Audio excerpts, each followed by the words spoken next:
try to do just the opposite. High fly ball, deep left field. Oh, 27 does it again. God, Fernando Tatis Jr. with a 2-run shot has the Padres on the board.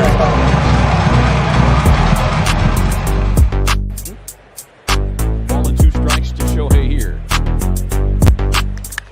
Oh, Got it! 33! Oh, wow. Where did that one go? That's his 11th home run. Driven out to deep center field. Going back, Springer, turning, looking, see ya! Oh, what a shot by Judge! The Yankees lead 1-0.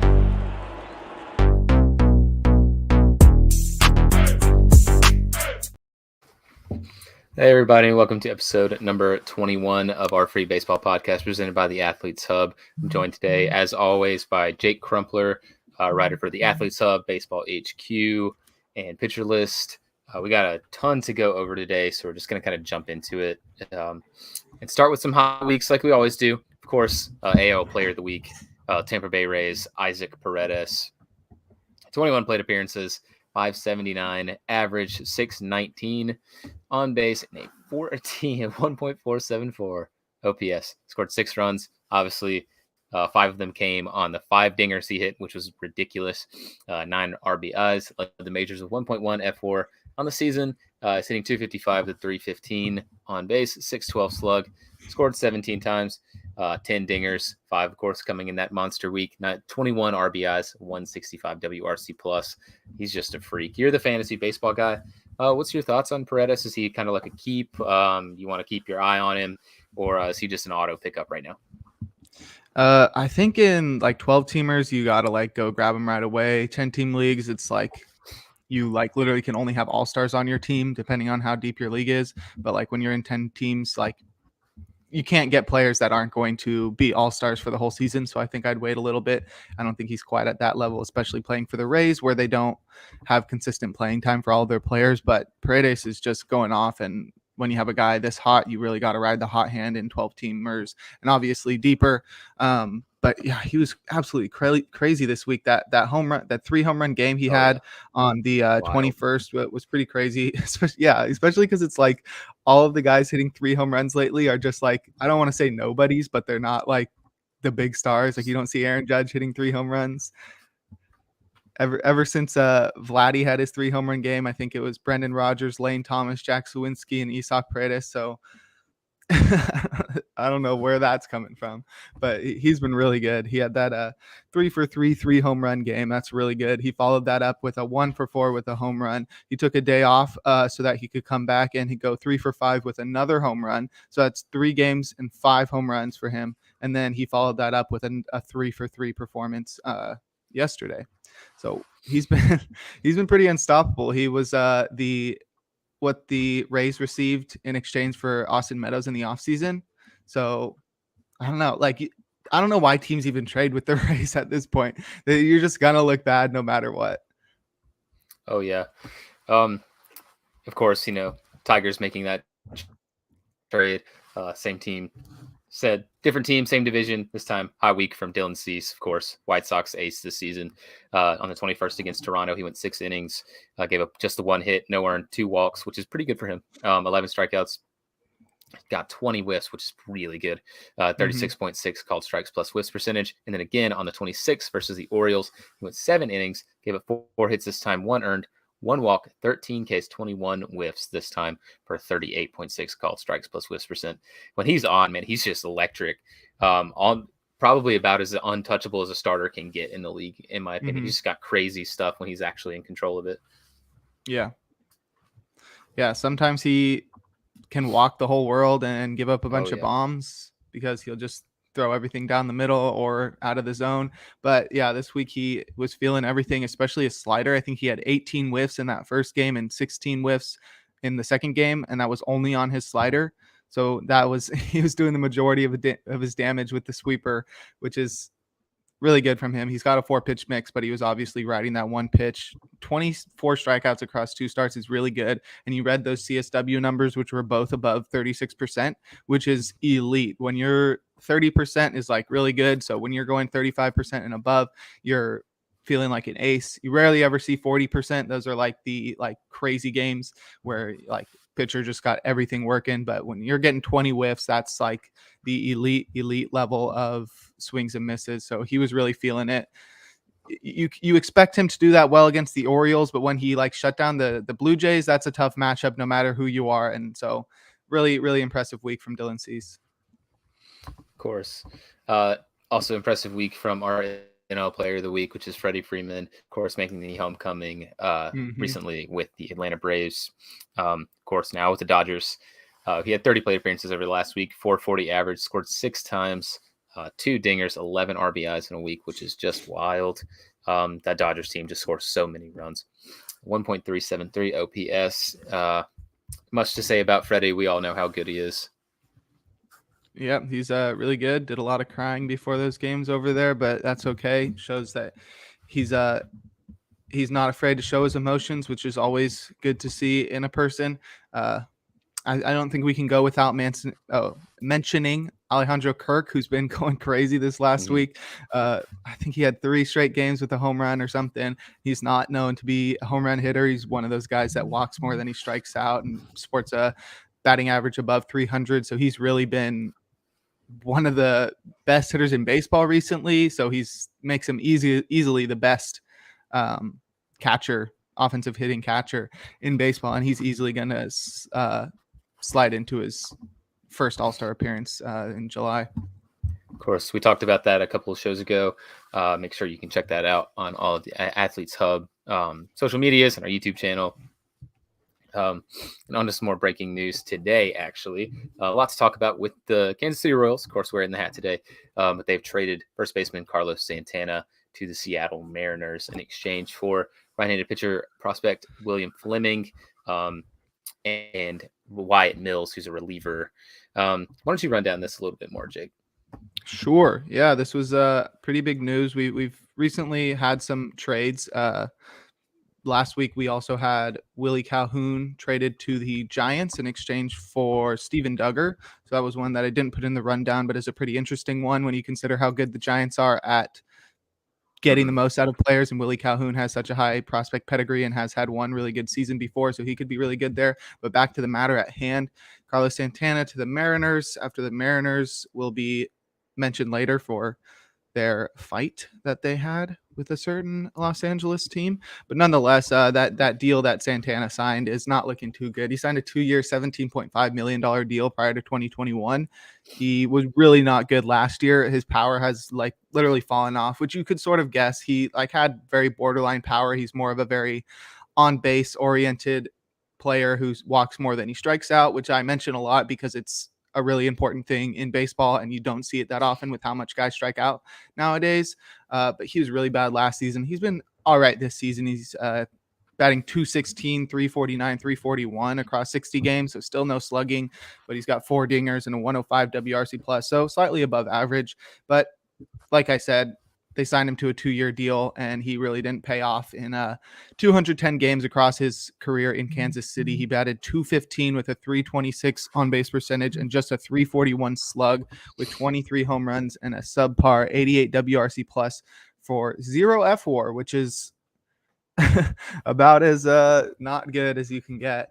At least he wasn't negative, but literally providing them with no value at all and taking $17.5 million out of their pockets. Oh well, I've been a big fan of Santana for a while, and the Mariners give up to get Santana. They gave up William Fleming and Wyatt Mills, like you said. Fleming is the number 27 Seattle prospect. He's 23 years old.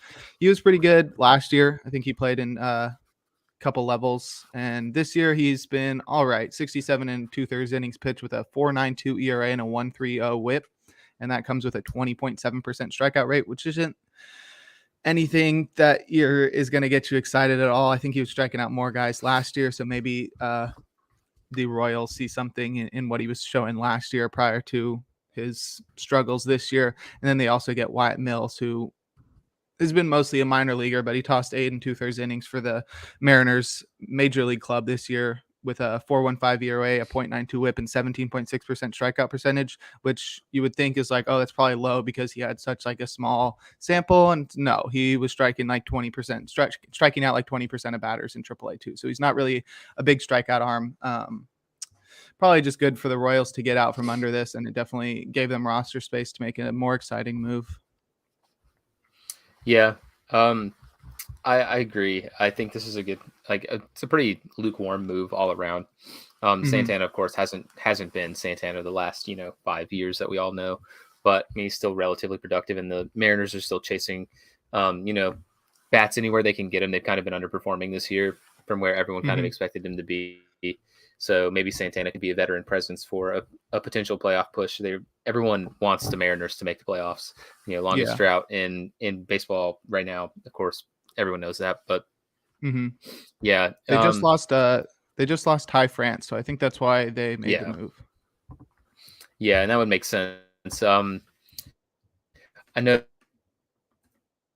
they've been basically one of the better teams by positional WAR at the first base position. That's basically completely on the back of Ty France, so they kind of need to fill that hole. They haven't really gotten much of anything from, I believe it's Evan White.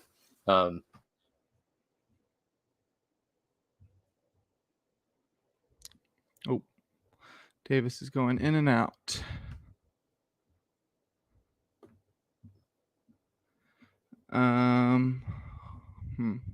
Davis is completely frozen. I think he's going to be fine. His Wi-Fi has been struggling the last couple of podcasts. I'm sure it's frozen on his side as well. So I'm not sure who is actually able to be seen right now, but maybe he needs to leave and rejoin, possibly. Send him a message.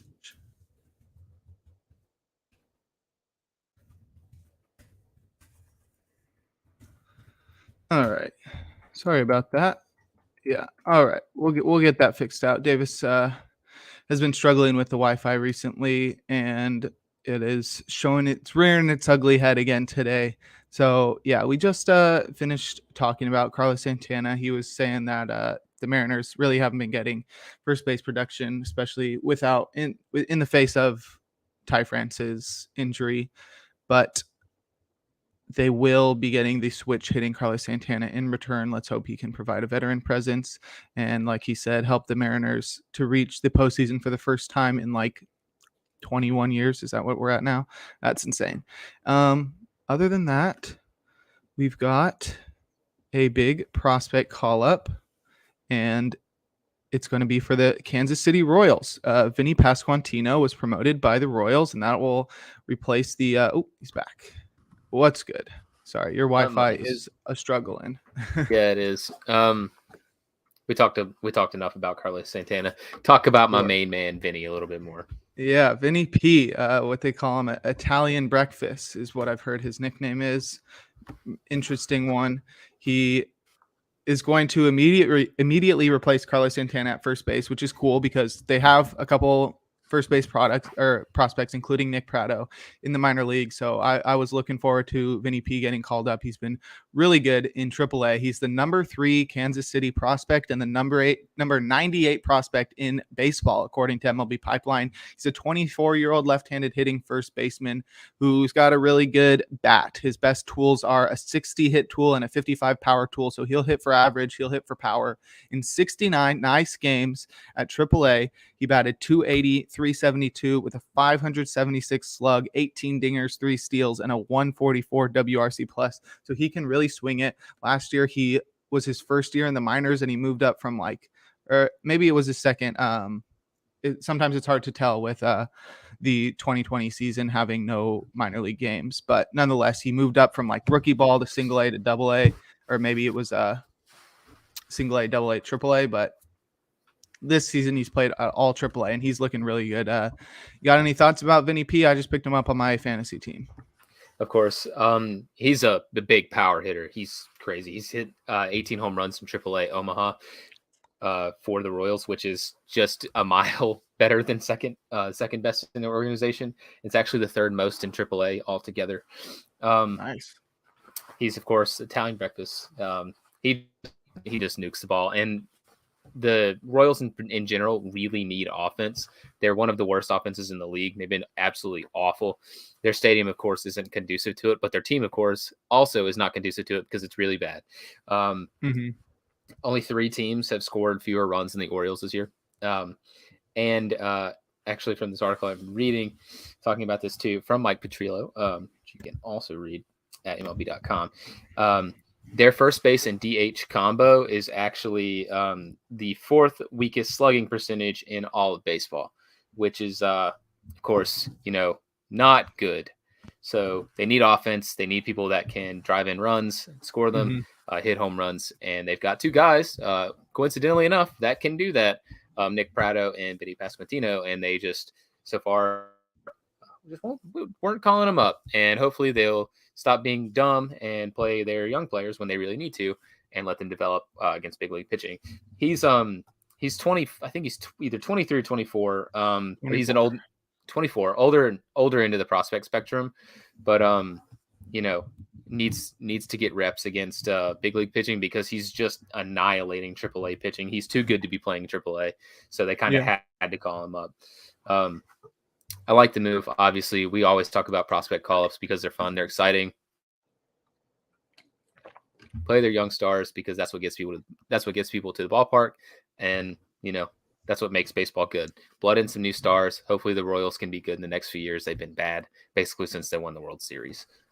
Yeah, their lineup is becoming really exciting now with Bobby Witt Jr., MJ Melendez, and Vinny Pasquantino in there, especially with like a young rotation right now. They're turning into a pretty exciting team. I could see them being really good in 2 or 3 years. Pratto's next. Got to call Pratto up. Just let him and Vinny just pass off first base and DH. Probably Pratto at first base. He's just got an insane glove, but Vinny just he kills balls. I imagine he'll probably be their full-time DH whenever they do call Nick Pratto up, which should probably be tomorrow. But I don't make decisions for them, or else he'd already. Yeah. Whoa. But next, we got some talking to do about important thing in baseball. It's a shame our third co-host cannot be here, Isaiah Hansen, because we're going to tear into his New York Yankees. They were no hit by the Houston Astros, their hated rival, of course, Houston Astros.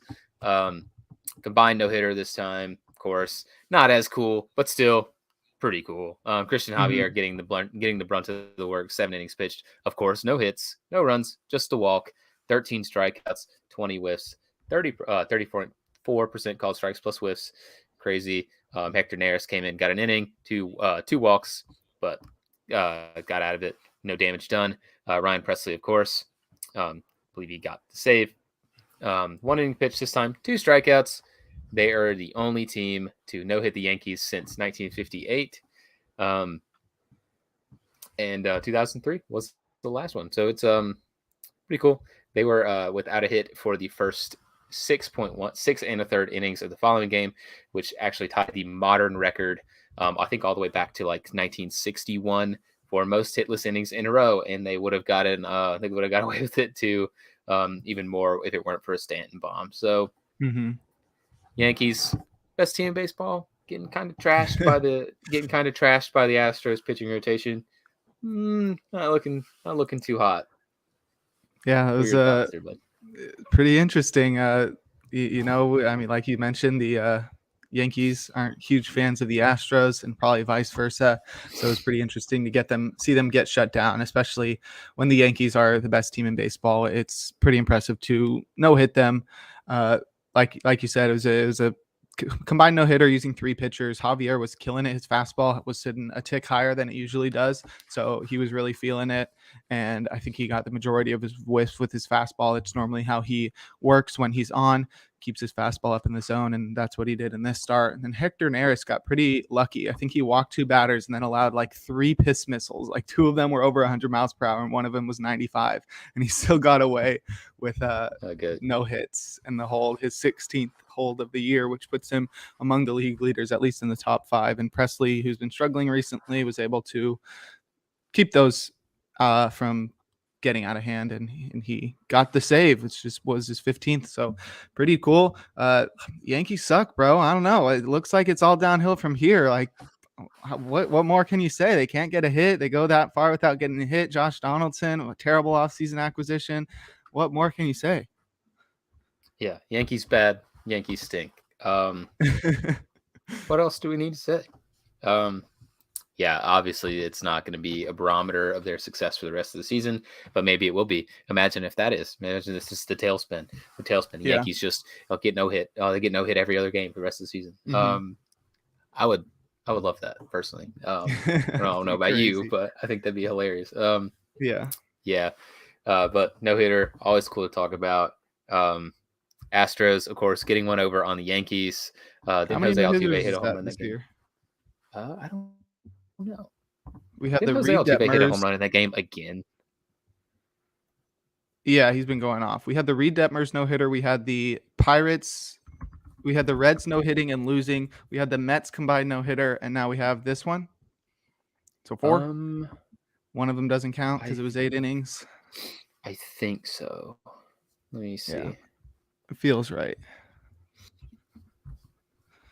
Because the Mets had their first in a while, and the Reed Detmers one had only 2 strikeouts. So this one might be one of the most impressive ones of the year, considering we really haven't had that many good no-hitters, which is a crazy turn of events after last year's no-hitter frenzy in the first half of the season. 4? Oh yeah. 3. Yeah, I think it's 3, not counting the Reds. Yeah. 3 official, of course, the 1 unofficial. But all right. Yeah. No hitter. Real cool. Yankees, not good. What is good, maybe. Not really. Is the of course aforementioned brawl between the Seattle Mariners and the Los Angeles Angels. Of course. I'll let you run it down. Sure. This was crazy. It was, yeah. Somebody sent it in my fantasy chat, like, "Hey, you guys see that brawl?" And I'm gonna go look it up on Twitter. And I was like, "Oh man, that is a legit brawl." Andrew Wentz started it by, I was like, I don't know. Every time you see like benches clear and stuff, like you never really know what to expect. But once you start seeing punches thrown and like people actually getting physical and actually angry, it really gets interesting. I am like really pumped for this John Boy breakdown to come out because he always really does a good job on the brawls. Like he'll just look at it from every angle, like follow certain players like around the dog pile and all that stuff. We'll read everybody's lips. So that should be exciting, probably coming out in the next week. But yeah, Andrew Wentz started it by plunking Jesse Winker in the back, forcing the legit brawl to start. And it was pretty interesting. Also going on in this game, I don't know if you remember this like little girl with glasses. She like went to a game. Oh yeah, I saw that. Yeah, this little girl went to a game last year. Yeah, exactly. She's a Reds fan. She went to a game trying to see Joey Votto, and Joey Votto was on the bench that day, and she was like crying and stuff. Her mom like posted it on Twitter. So Votto like ended up like getting her tickets to another game and like giving her a bat and like a bunch of stuff. So that was really cool. And it turns out she was at this game too. And I think, or maybe it was the day before, but Winker and Suarez, the 2 former Reds that she came to see in Los Angeles, were both sitting. So she was crying once again. The mom posted on Twitter. They helped her out. They gave her some stuff. But I'm pretty sure this is why the Angels plunked Jesse Winker. They were just like, "You jerk. I can't believe you made this girl cry." And he was just like, "What, bro? I will punch you."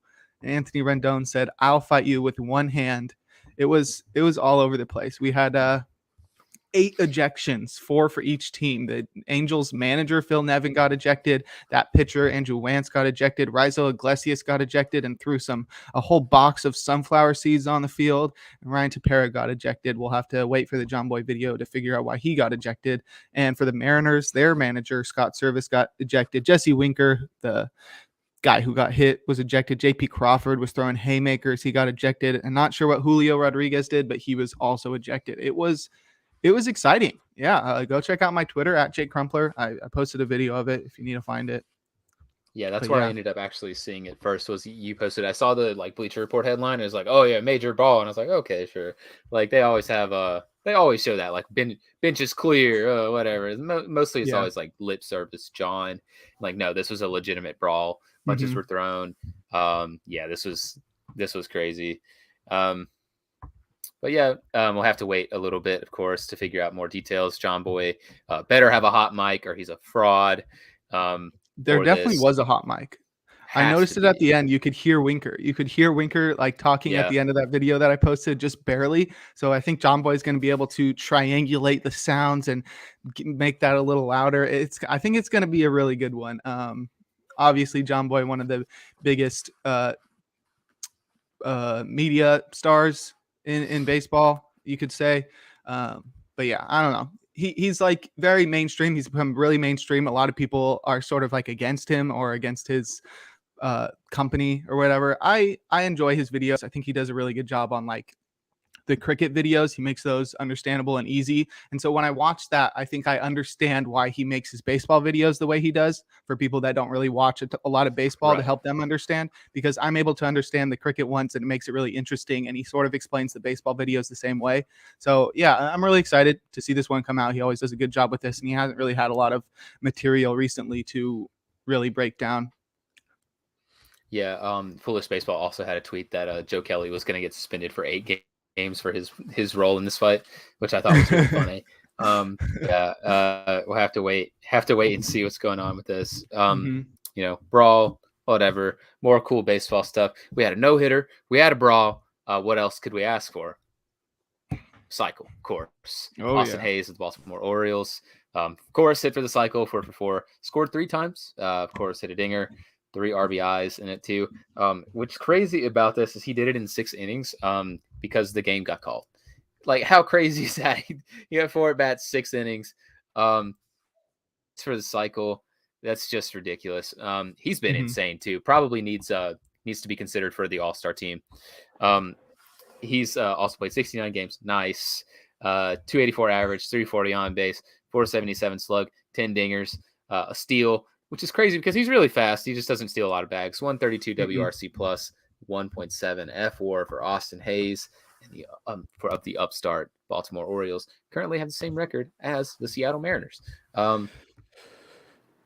Yeah, they've been a lot better than I would have expected the Orioles to be, especially with Cedric Mullins not doing what he did last year and them losing John Means early in the season to Tommy John surgery. I think if somebody had told you before the season that, their best player is not going to be as good as he was last year and their best starter is going to be out for the season, I don't think you would have guessed that the Mariners would be nearing 500 ball. So that's pretty impressive for them. What a game for Austin Hayes. Pretty crazy to go for 4 at bats and get this cycle. He was making the most out of each and every one of his at bats. Who do you think makes the All-Star game for the Orioles? That's one of my favorite things about baseball, is that they make sure one player from every team makes the All-Star game. So it really makes you sort of think about it. And I really love that fact that like every team needs to be represented so that every fan has a reason to like watch the game. Because in basketball, I don't know if they do that in football, but in basketball, it feels like there's so few spots on the team that you don't really get to see everybody.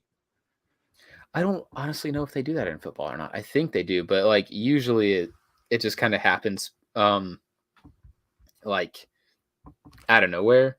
I don't know. I think it would probably have to be Hayes for them. Don't they? Who's their? Don't they have a really good reliever? Is it Castro? Yeah, Jorge Lopez. Yeah. It's either like Lopez or Castro, or like someone like that. Like they've had a really good bullpen this Yankees year. Castro, that's right. Yeah, Lopez.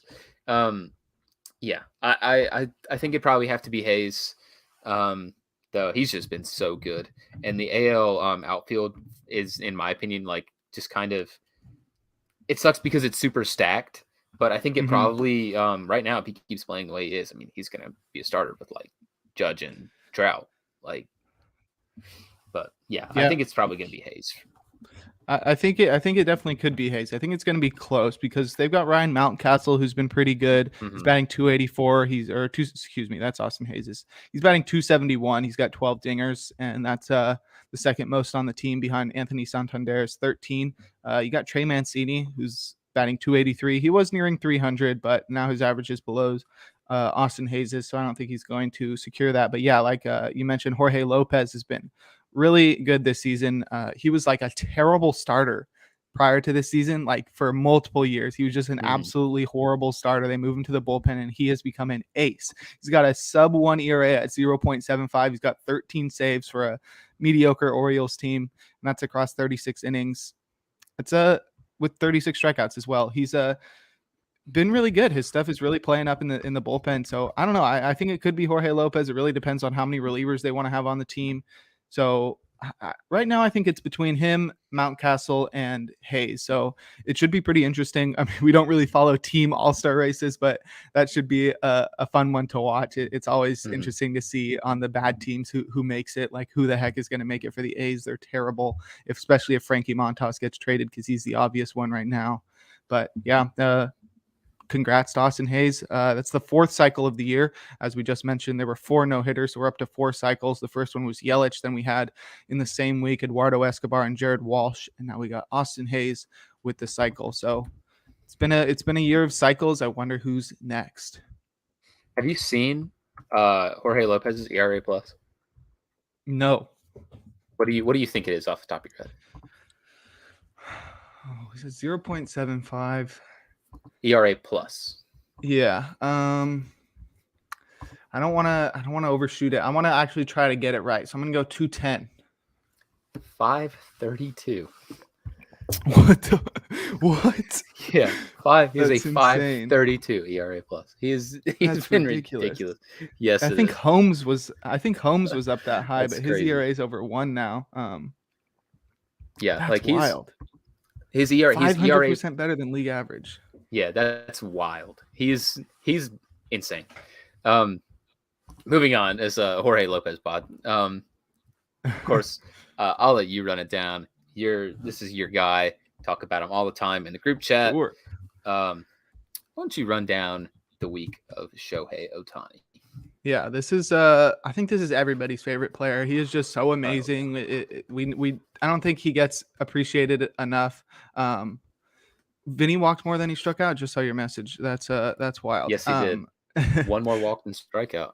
Oh, I'm pumped. He's going to kill it for my team. But yeah, Shohei is crazy. I don't think we appreciate him enough. If he doesn't win the MVP this year, even if he doesn't come close to last year's numbers, I think it's going to be really disappointing, and it's going to be really stupid, because I think he just set the bar too high last year. He's pitching better this year and hitting worse than last year. So I think that should cancel each other out. And even if he was like a league average hitter and a league average pitcher, but was doing both, I think he deserves MVP every year, because nobody is getting close to doing that. But nonetheless, he had his second week of Ohtani. I think it was last year when he won MVP. There was a week where he went for 1 F4. This week he topped that. He really showed everything that he can do, and showed everybody that, like, you've never seen a baseball player like him before. Back-to-back games. The first one on the 21st versus the Royals. He went 3 for 6 with 2 runs, 2 dingers, and 8 RBI. He had 2 3-run home runs, with the second being a game-tying blast in the bottom of the 9th inning. And somehow the Angels lost this game. They never even held the lead, making Ohtani the first player and only player ever with 8 RBIs in a game in which his team never held the lead, which is ridiculous. I don't know how it's like that tweet from, I think it was from last year, where it's like Angels in the mud. Some guy tweeted like every time like I see the Angels game, it's like Mike Trout went like 4 for 5 with 4 home runs, and Shohei Ohtani did something that hasn't been done since Tungsten Arm O'Doyle, and the Angels lose to the Detroit Tigers. Yeah. It's just this another one of those classic where they lose to like one of the worst teams in baseball when Ohtani hits 2 home runs, and they had Trout playing in that game. It literally makes no sense how they're so bad. But Ohtani, after showing that he can be one of the most impactful bats on the field, he came into the next game and had probably his best start of his career after a 2-3 home run game with 8 RBIs, career high. He goes 8 innings with 2 hits allowed, no earned runs, 1 walk, and 13 strikeouts, which is a career high for him. He had 14 swings and misses for a 42.6 CSW percentage, which is incredible. We were literally just talking about Dylan Cease like hitting 38%, and I was saying how elite that was. Shohei Ohtani was unhittable. He had everything working, and luckily they won that game because Ohtani went 8 innings and the bullpen was able to survive 1. I think they won 5-0. But yeah, I mean, the fact that he can do 2 3-run home runs on one game and follow that up with 13 strikeouts. I mean, that's just like, I don't think it computes in people's brains. And that's why they're just going to make Aaron Judge the MVP or something when it should be Shohei Ohtani every single year that he remains healthy. But then he even was like, you know what? I can do even more. 3 days later on the 25th versus the Angels that his team would later fight. He did something that is rarely done in the majors. He hit a home run with the highest exit velocity of his career, and it was 118 miles per hour off of the bat against Logan Gilbert. That was a home run. Now, we do see sort of not a lot. 118 is like the high watermark for max exit velocities, but you rarely see players hit those for home runs. It's a lot of like ground balls or line outs, stuff like that. It's hard to get the loft on a 118 mile per hour blast, but he did that, and he joined an exclusive list of players with 118 plus mile per hour homers since StatCast began tracking in 2015. I tweeted this out. This list is pretty crazy for 2 reasons. The first reason is Giancarlo Stanton leads it. He's got 11 such events of 118 plus mile per hour home runs, which is crazy. I had to go through manually and count all these. So it took about 25 minutes or so, but 11. And the next highest is 5 with Aaron Judge, who would be crazy by himself because he's the only one with multiple other than Stanton, and those 2 guys are on the same team. So those guys are crazy. I think all 5 of Judge's came in his rookie season when he hit 52 home runs. So he hasn't done one since. And then there are 6 players who have 1. It's Gary Sanchez, Pete Alonso, Aristides Aquino, Franchi Cordero, Manny Machado, and now Shohei Ohtani joins that list of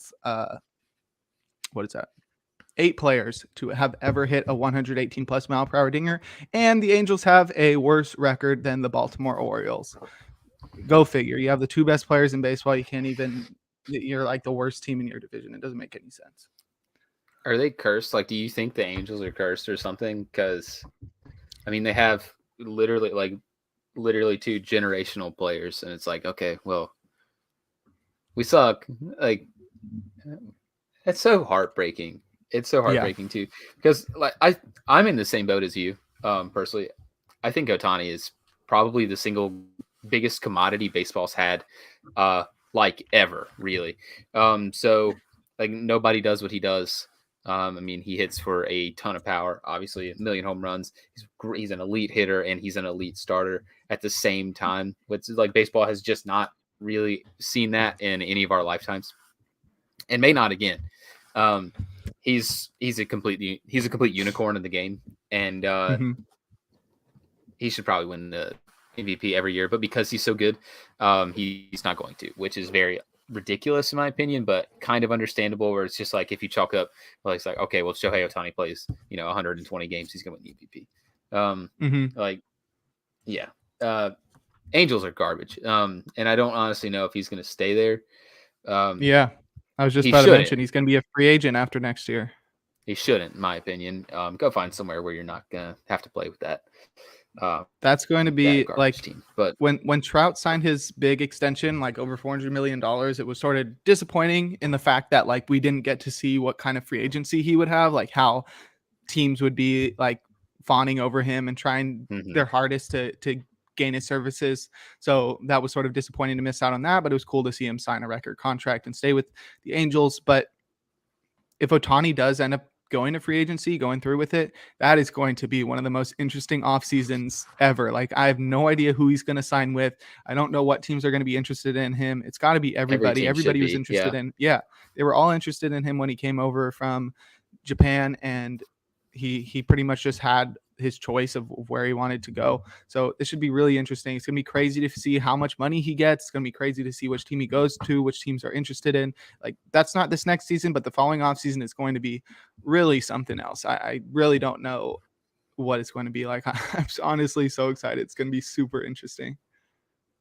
I think it's really interesting now too, because he came into the league before the universal designated hitter was a thing.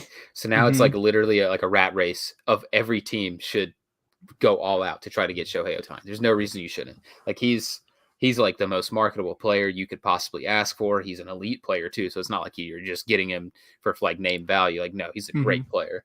The Angels just need to do something. And they've just been in a complete, they started out so strong and everyone's like, oh, it's finally the year the Angels might be good. And it's just like, no. Yeah. snap straight back to reality, garbage can again.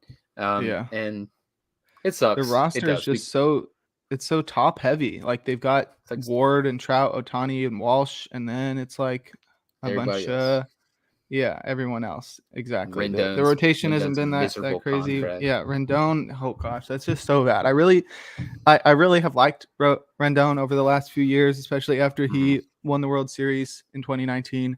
But I don't know, that's pretty crazy. I really didn't expect that contract to be so bad. I thought it was really cool that they were going to have such a intense middle of the order with Trout, Rendon, Ohtani, Walsh, David Fletcher, and now Taylor Ward. But yeah, they just can't get enough pitching. I mean, their pitching really hasn't been as bad as it has been in recent years. But yeah, I mean, they've got Raisel Iglesias as their closer, so they've got some guys that are good. But it's just like the ends of the roster, the peripheries of the roster, are just really not doing what they're supposed to do, and they've just been really struggling. Their manager got fired. They don't really have the ability to, I don't know, string a bunch of wins together. I don't know what it is. I really don't know why they've been so bad, especially for so long with Trout there. It's super disappointing. Even with expanded playoffs, I'm not even sure they make it anymore. No, I don't think they will.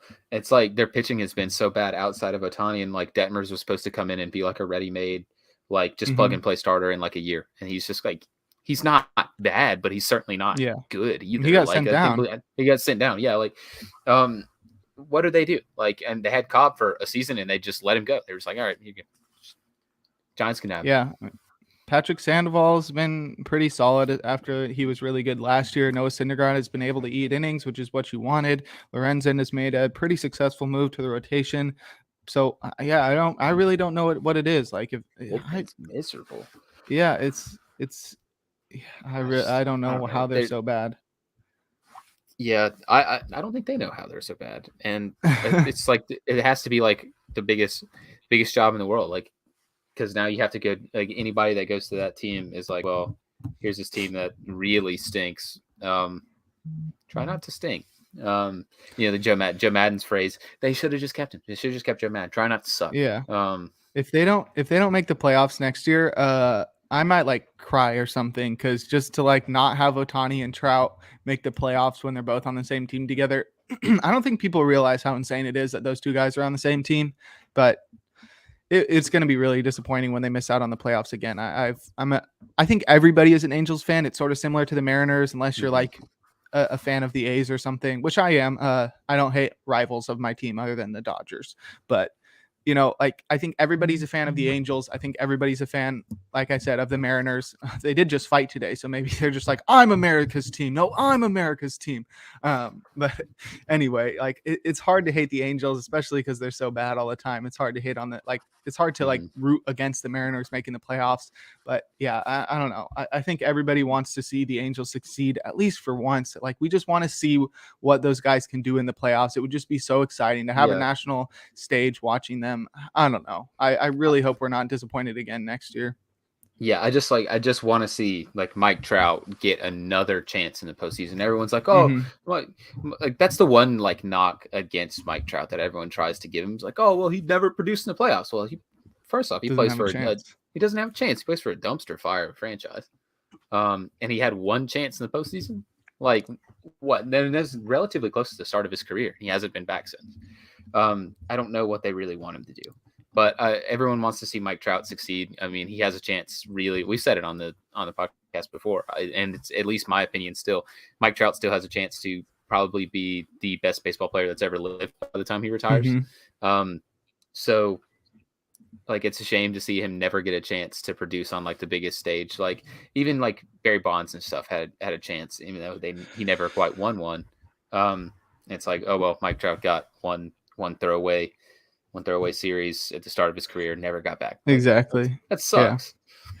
It's the same for Ohtani. Like everyone wants to see playoff Ohtani go one game, shove 8 innings, 12 Ks, and then come out the next day and hit 2 bombs. Like like we saw this last week. Right. Like imagine seeing that in the playoffs. Like that guy would have he already has a star that like transcends baseball as itself, which is good. Which you rarely see nowadays. Yeah. Yeah.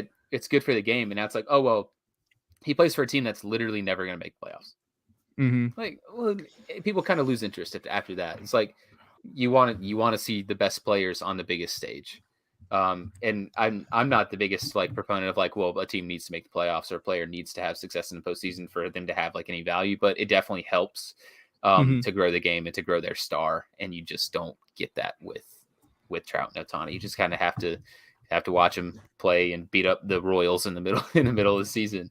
Yeah, I don't know. Yeah, it's really too bad. I got one other note. The Mets record was broken, and it was broken by Pete Alonso, who now has a very nice 69 RBI on the season, which is the most runs batted in through June in Mets history. And he passed Mike Piazza's 68, which he set in 2000. And this note is crazy considering that we're not even done with June. And the 2007 season began 9 days prior to the season started this year. It started on March 29th. This year we started on April 7th. So Alonso has already more RBIs than Mike Piazza, and he's done so in like 1, 2, 3, 4, like 2 fewer weeks. That's insane. He's on pace for, I don't know, 130, 140 RBI, probably 150, close to if he's at 70 already. He's been really good. I don't know if he's going to be in the MVP conversation at the end of the year. He will definitely be on the All-Star team in some capacity, probably not as the starter considering how good the weekly mention Paul Goldschmidt has been. But yeah, you got any thoughts on the polar bear? Yeah, we talked about it a couple of podcasts ago where it's like, I think if Paul Goldschmidt fades, Pete Alonso for me is the favorite in the NL to like outside of Goldschmidt, obviously, to win that honor. Jared Carabas an hour ago tweeted he leads the NL in homers, 22, but he also has the most home runs in the majors since he debuted in 2019. He's hit 128 home runs, which is 20 more than the second best since 2019 in that span, and that's including the COVID shortened season. He's hit 128 dingers since 2019 and 20 more than Eugenio Suarez in second, which is just wild because he doesn't get like near the fanfare he should, because he's very young and he's still one of the best hitters in all of baseball. One of the best pure power hitters in the entire sport. And it's just like, oh yeah, he's good, but he's not like MVP good. And he really is. Yeah. He's really something else over at first base. And I think one last thing before we get to our final segment, this is a shorter podcast, which is fine. They can't all be an hour and a half long, and definitely tune in next week for our month in review of June. Those are always really exciting. There's lots to talk about, lots to cover. But this bit of news doesn't really have anything to do with Major League Baseball, but it does with baseball in general. The Ole Miss, is it Rebels? They took home the College World Series championship. They won the championship. I think it's their first one in program history, but pretty interesting. Apparently they were the last team into the College World Series. I don't watch a lot of college baseball. I don't watch any college baseball, as a matter of fact. And I'm not really sure how the seeding or the bracket works or anything like that. They were one of the last 4 teams in, and then they were the last team standing. Got any thoughts? I really know nothing about college baseball, but I wanted to mention the champions of the next highest level in the United States. Of course, they actually swept Oklahoma in the final. So they swept them to win. It is their first national title. And they came from the Southeastern Conference, and they are it's actually the 3rd straight College World Series from the Southeastern Conference, but they're first. Mississippi State won last year. I don't know off the top of my head who won the year before that. One more bit of news about Pete Alonso, of course. He's actually chasing down, of course, we talked about he beat Piazza. He's chasing down David Wright already for most RBIs in the first half of the season. And that's at 74. So he just needs six more RBIs Easy. To beat David Wright. Easy money. Yeah, easy. He'll probably do that by like next week. Yeah, he's stupid good. Congratulations to the Ole Miss Rebels. Yeah, I looked up the really cool the story. past championships. You were right about Mississippi State. Nobody played in 2020. There was no College World Series, and prior to Ah. that, it was Who won in Vanderbilt. 2019? Of course, it was Vandy. Vandy boys, yeah. Yeah. So just like fan favorite of the pod. What was it? Jorge Lopez. Yeah, just like Jorge Lopez. Call on him maybe another pod. But today, I think it's time we bring in the closer a little bit early on this abbreviated version of free baseball. And I think it's time to hand the bullpen phone to Jake Crumpler so he can bring in the closer. Yes, sir. All right, here we go. This closer of the week, the man coming in to close out our podcast is none other than Glenn Perkins, who had a 12-year career from 2006 to 2017 in which he played for only the Minnesota Twins. This guy is a Minnesota man. He was born in St. Paul, Minnesota. He went to high school in Minnesota. He went to the University of Minnesota. He was drafted by Minnesota in the first round, 22nd overall of the 2004 draft, and then played his entire career in Minnesota before becoming a commentator analyst for the Twins. He's literally just, I don't even know if he's ever set foot outside of Minnesota. Just kidding. He was a baseball player. He was traveling all over. But yeah, pretty interesting career for the big left-hander. He debuted in September of 2006 at 23 years old versus the Boston Red Sox, which is interesting because our last closer, Jonathan Papelbon, was on the Red Sox, and he debuted against the Minnesota Twins. So there's a direct opposites right there, but Perkins was pretty solid, and he started his career as a reliever as opposed to Papelbon, who started his career as a starter, as many of these guys do. He tossed 1 1/3 innings, no hits, no earned, no walks, and a strikeout in his debut game. Across his first 2 seasons, because he only threw like 5 innings or something in his first year, he exhausted his rookie eligibility after his first 2 years. So with 34 1/3 innings pitched, 2.88 ERA, and a 1.11 WHIP, which is really solid. And they thought, you know what, you're gonna stop being solid because we're gonna move you to the rotation. A few notes about him personally. Well, sort of personally, he was aptly nicknamed Perk because his name is Glenn Perkins, so that makes sense. And he tossed a mid-90s 4-seamer and a 2-seamer, as well as a mid-80s slider. And so they moved him to the rotation in 2008, and he didn't make the team out of spring training. He worked in the minor leagues and then was called up, and he ended up tossing 151 innings with just 74 strikeouts. So he really was pitching to contact. He had a 4.41 ERA and a not so great 1.47 WHIP. And then he said, you know what, I can be even worse if you want me to. And in 2009, he tossed just 96 innings, struck out just 45 batters, which is a lower K per 9 than he had in the previous year. He had a 5.89 ERA, terrible, and a 1.48 WHIP. So he was really struggling as a starter. I don't know what the Twins were thinking after they literally began him in the bullpen, and he was successful, but nonetheless, he started the next season, 2010, in the minors, and he made a few relief appearances and a start before he was optioned again, before being called back up in September.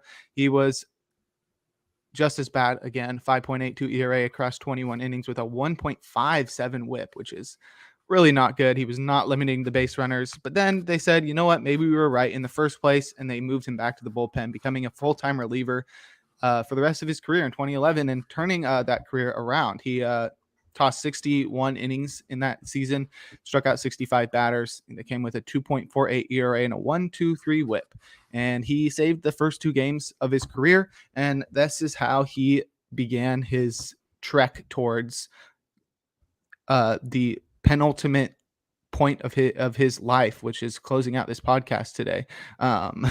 He signed a 3-year, $10.3 million deal prior to the 2012 season, and he took over the closer role in July of 2012. That season, he threw 70 innings, struck out 78 batters, had a 2.56 ERA, a 1.04 WHIP, and 16 saves, and that began a trio of all-star seasons in 2013, the next year, where he really turned into one of the great relievers in the game for quite a while. It's really hard to make 3 straight all-star teams, no matter what position you play or what era you play in. So he was really one of the best of his position. He was doing his job better than anybody else. He was really good. 2013, 62 2/3 innings pitched. He struck out 77 batters. He had a 2.30 ERA and a 0.93 WHIP, and he saved 36 games. It's a career high in saves, career low in WHIP, career low in ERA. He was really had his best season that year by far. And then he sort of just rode that high to 2 more All-Star seasons, 2014, 61 innings, 66 Ks, 3.65 ERA, 1.18 whip, and he saved 34 more ball games before saving 32 in 2015 with a 3.32 ERA across 57 innings. So that's 3 straight All-Star appearances. And then that was pretty much it. He made 2 appearances the following season in 2016 before he needed surgery for a torn labrum and rotator cuff damage. So his shoulder was really not holding on. And then he retired after the next season, which he was the result of another injury that kept him out for the majority of the season. So really, right when he was getting to his peak, he sort of just fell off the map as soon as he arrived. And that finished out a career that saw him accrue 8.9 Baseball Reference WAR across 624 innings with 504 strikeouts and a 3.88 ERA and a 1.29 WHIP that came with 120 saves, which he got in the majority of 3 consecutive seasons. Those 120 saves tie him for 128th all-time in career on the career saves leaderboard. He's tied with Dick Raditz. I think that's how you pronounce that, Radatz. But yeah, pretty interesting from Big Glenn Perkins. He was definitely something. I literally, when I was looking this up, I decide right before the podcast who I'm going to do. Sometimes I'll just I have a list of guys that I want to make sure to cover. And then sometimes I'll just look through the all-time saves leaderboard. So I just scrolled down really fast, have them all go by real fast. And I just saw Perkins. I was like, oh, there's one. Remember some guys. And I haven't thought about Glenn Perkins since he was an all-star in 2015. That was 7 years ago. So I was like, oh, well, that seems like a fun one to do. I don't have much time, so a shorter career would be better for me anyway. And so that was it was fun to remember. It's always fun to remember some guys, and that's what makes this segment really fun every week. Of course, he can move into sole possession of number 128 on the saves leaderboard now with the save of our podcast in today. Make sure you check back in next week where we'll talk about, like Jake said, month in review. It always kind of sucks when we have weeks like this where it kind of ends the week with a new month. So now we have a little bit to talk about in addition to the month in review. Make sure you check out all the articles on the Athletes Hub, of course, our sponsor. And we all, of course, work for the Athletes Hub. So check out a lot of our stuff there. Check out Deep Takes from 3, which is, I believe, on hiatus because the basketball season is over. Go check out our YouTube, watch all of our stuff, read all of our stuff until the next show. So just spend all week reading it. I have a lot of articles. It's going to take you a while. Oh, yeah. Take a short intermission to go to Pitcher List and read all of Jake's stuff there. And then go on to Baseball HQ and check him out there, too. He's like the reliever guy, fantasy sports guy, guru. He's in a cajillion leagues. He's winning in all of them. Don't listen to what he says. He's winning in all of them. Not winning any of them. Maybe one of them. He's winning all of them. He's lying to you. But yeah, just check us out and read all of our stuff. So yeah, and check back next week. Mondays at 4.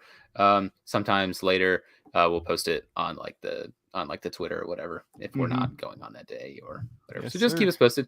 Follow us on Twitter, of course. I'm Davis Bird. You can see me on Twitter and read all of my bad sports takes at DVS Bird. Follow Jake Crumpler at Jake Crumpler and our third co-host Isaiah Hansen at Isaiah2896. Of course, still on the graphic.